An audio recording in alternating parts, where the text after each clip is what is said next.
Hello, chem people. I've been like that, so I'm going to keep saying it. Today we're going to do the most difficult piece of this chapter, which is precipitation. It'll actually seem very similar to your concentration of ions question, except we're going to add on a little step. So let's start this up. This is on page 651, and it's interactive example 16.6. So you'll probably have one of these on the test. So here we go. This is on page, if you wanted to kind of work with me here, page 651, question 16.6. Okay, so it says a solution prepared by mixing 150 milliliters of 1 times 10 to the negative second, 0.0100 mg NO3 and 250 milliliters of 0.100 NaF. A solution is prepared by mixing those things. Okay, then it says calculate the concentrations of Mg plus 2 and F minus at equilibrium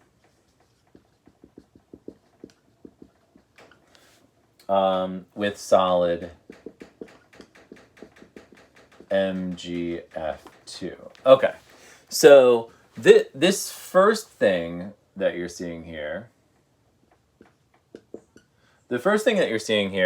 is firstly, are you going to form a precipitate? So, will you form a precipitate?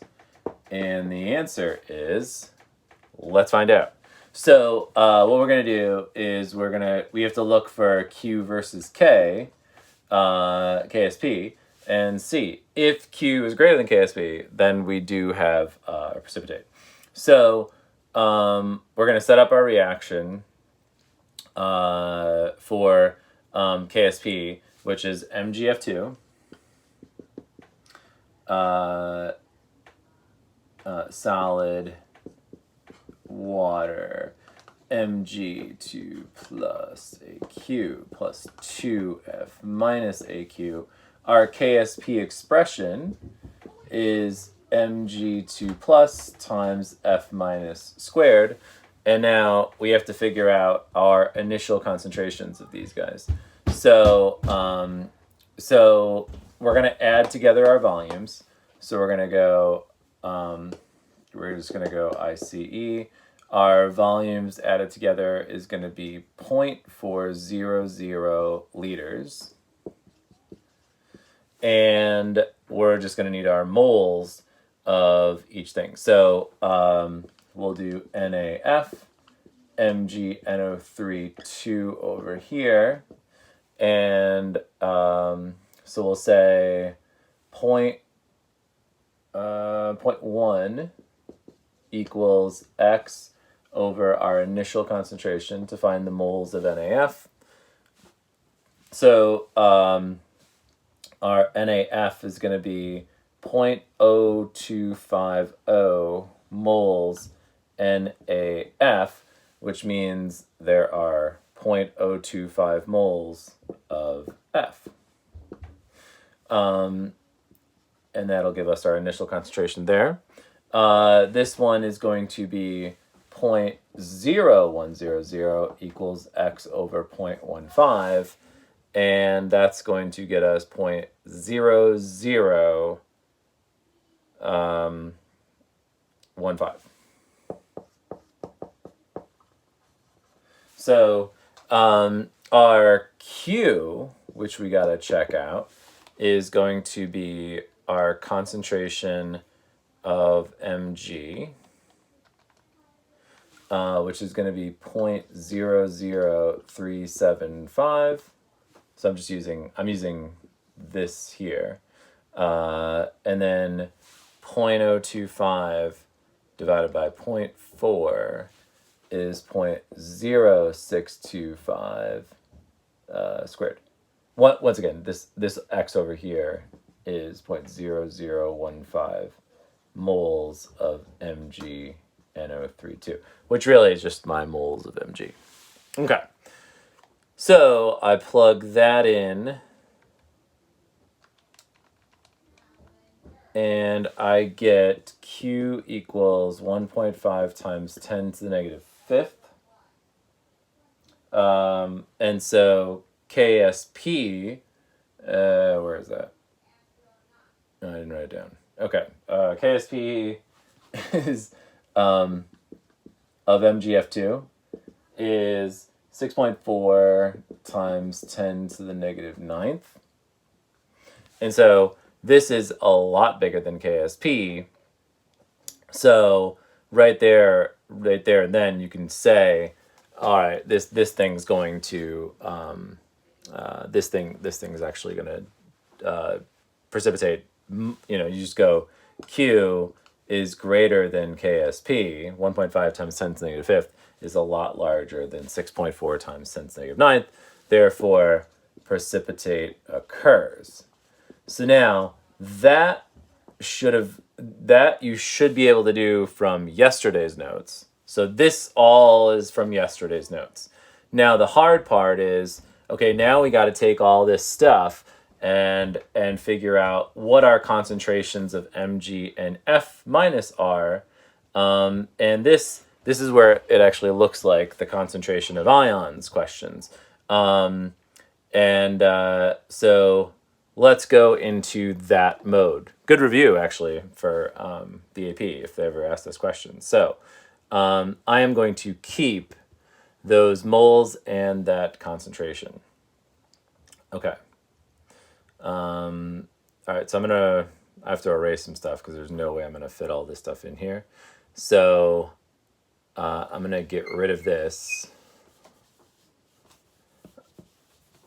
because I got my moles. I'm okay, and I got my original concentrations.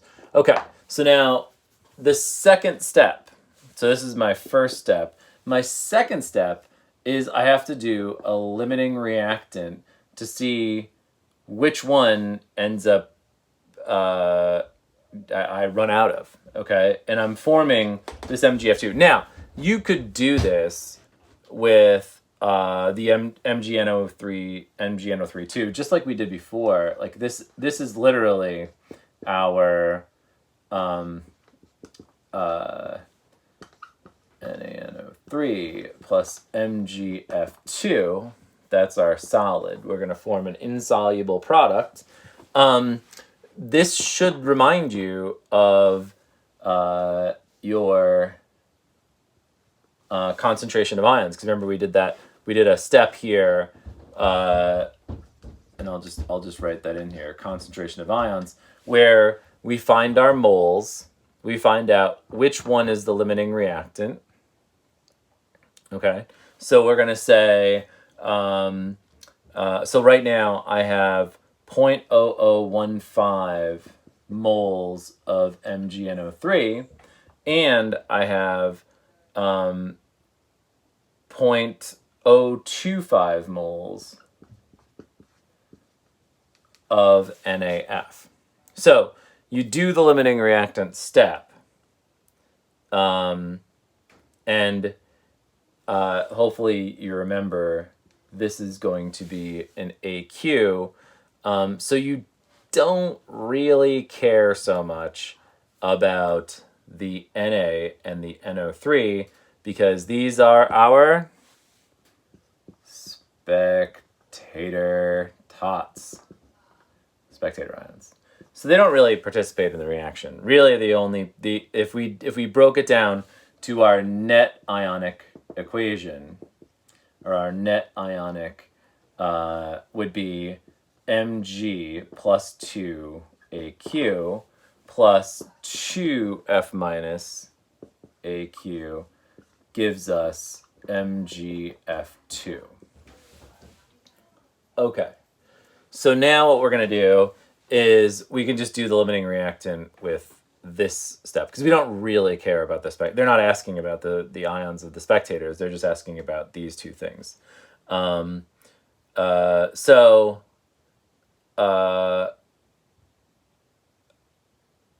questioning whether I should show you this way. Yeah, I am going to. Okay, we'll come back to the net ionic. Okay, so here's what we're going to do. Okay, you should know that you could, of course, find the concentrations of the Na and the NO3, no problem. They're not going to change because they're just spectators. Once you put the things together, you would find their original moles and, their final volume, and you could find their concentrations. No problem. We've done that a bazillion times in the first quarter. So now, what we're really interested in here is find limiting reactant. So we find our limiting reactant by picking one product to compare. So we'll say, all right, well, if I took this 0.0015 moles of MgNO32 and see how many moles of MgF2 I can get, it would be 1-to-1. So from here, you would go 0.0015 moles of MgNO3 2, and then, the 1 mole MgNO3 2, 1 mole MgF2, and now you see you can form 0.0015 moles of MgF2. If you do it with this one's going to be 2-to-1, so you're going to go 0.0250 moles NaF, and then for every 2 moles NaF, you would end up with 1 mole MgF2, getting you 0.0125 moles MgF2. This is less, so therefore, this is your limiting reactant. This is your excess. Right? Remember doing this? Like the one that formed the least comes from your limiting reactant. Which means if you remember this will be really good for you guys. Okay, if you remember this, that means that the ion from your limiting reactant that shows up in your precipitate gets a big 0, right? So since the Mg is in your limiting reactant and it shows up in your precipitate, you would say, okay, Mg is 0 concentration. Mg is 0. And then they ask you, well, how many moles of the other ion? Remember, that was always the tricky part, was what's the concentration of the other ion? So what you would do is you would take your limiting reactant.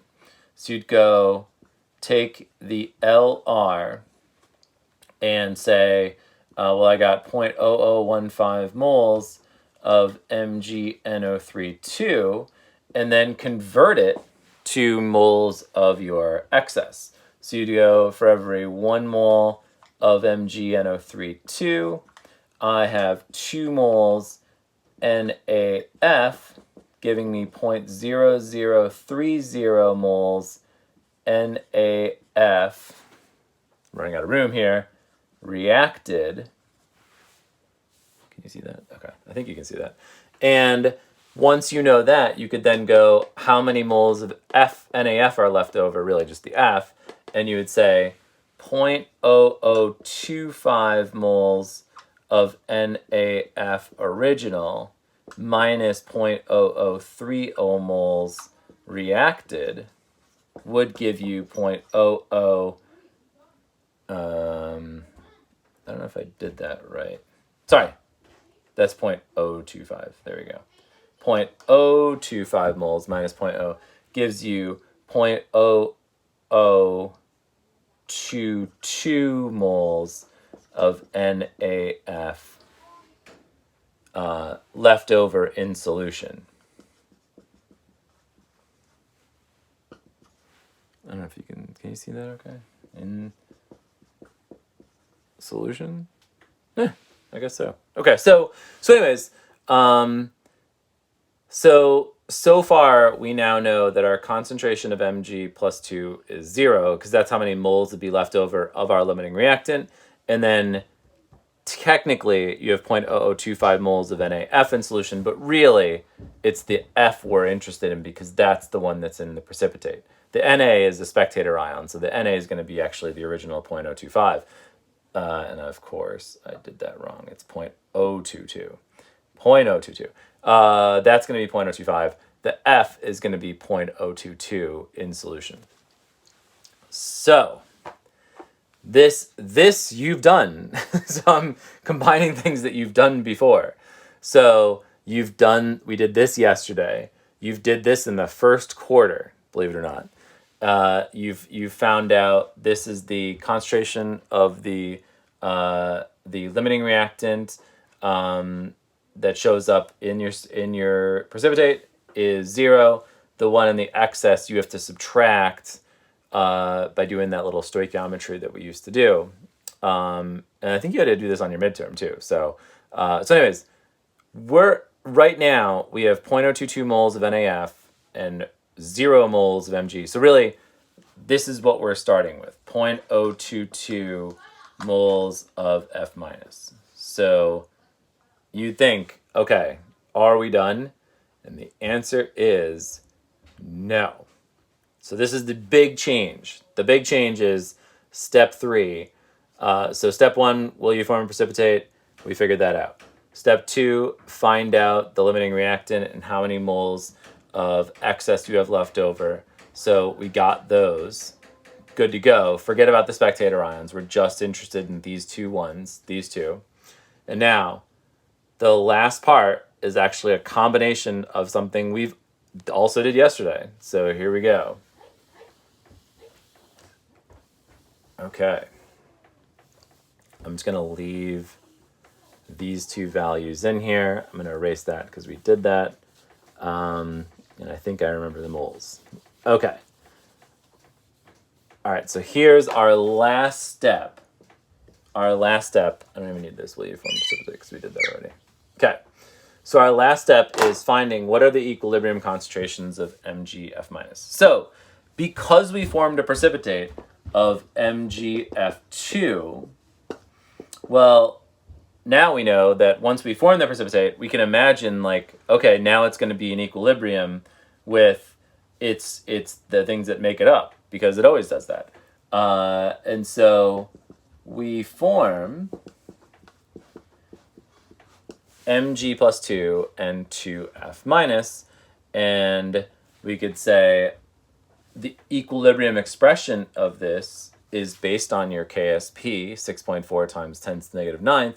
So now we're going to do an ice problem with a common ion, almost. That's basically what we have. So the Mg, we're going to say initially is 0, but our F minus is going to be 0.022 moles divided by the 0.4 liters.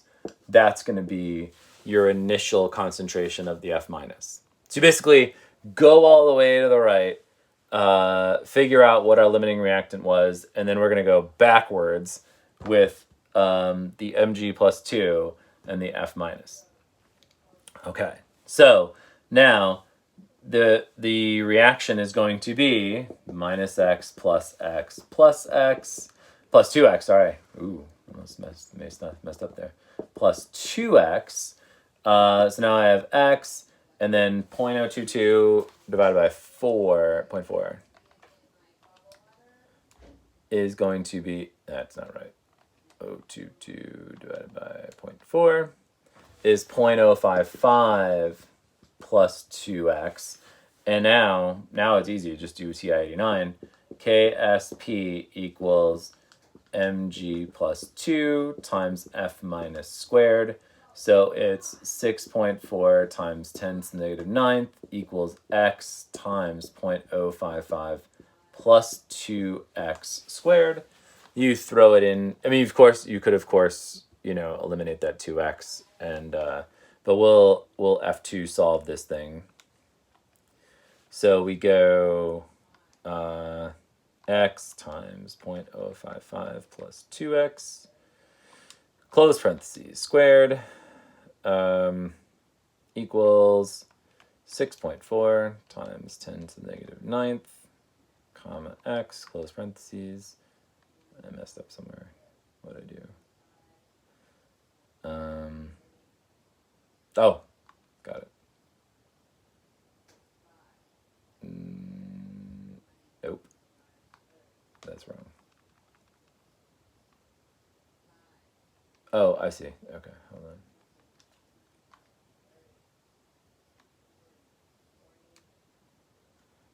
on. All right, I must have messed up somewhere here. So 0.055 plus 2x, close parentheses. Ugh. F2 solve. Plus 2x squared times x equals 6.4 times 10 to the negative 9th, comma, x, and, oh no.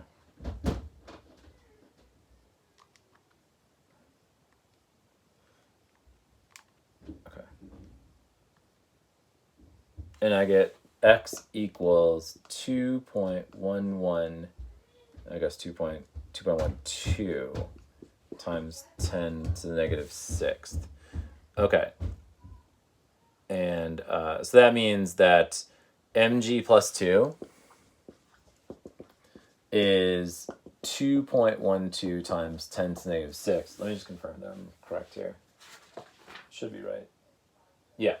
And then f minus is, it's basically just going to be 0.055 because adding 2 times that is going to be almost nothing. Like, it's not going to make any change. I mean, you could put it in 0.055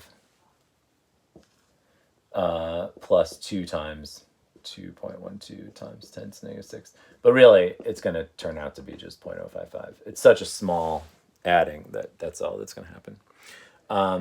Okay. So, huge question. I'll give you one of these for practice. And, but yeah, this is like an enormous amount of work for one question. So, it'd be very doubtful for them to put this on there, on the AP. But it is a very useful question to do. So, anyways, if you guys have any questions about this, please email me. I'll post the work right now, and then I'll give you one question for homework because you don't need to go crazy with this. Okay. All right. See you tomorrow, Chem people.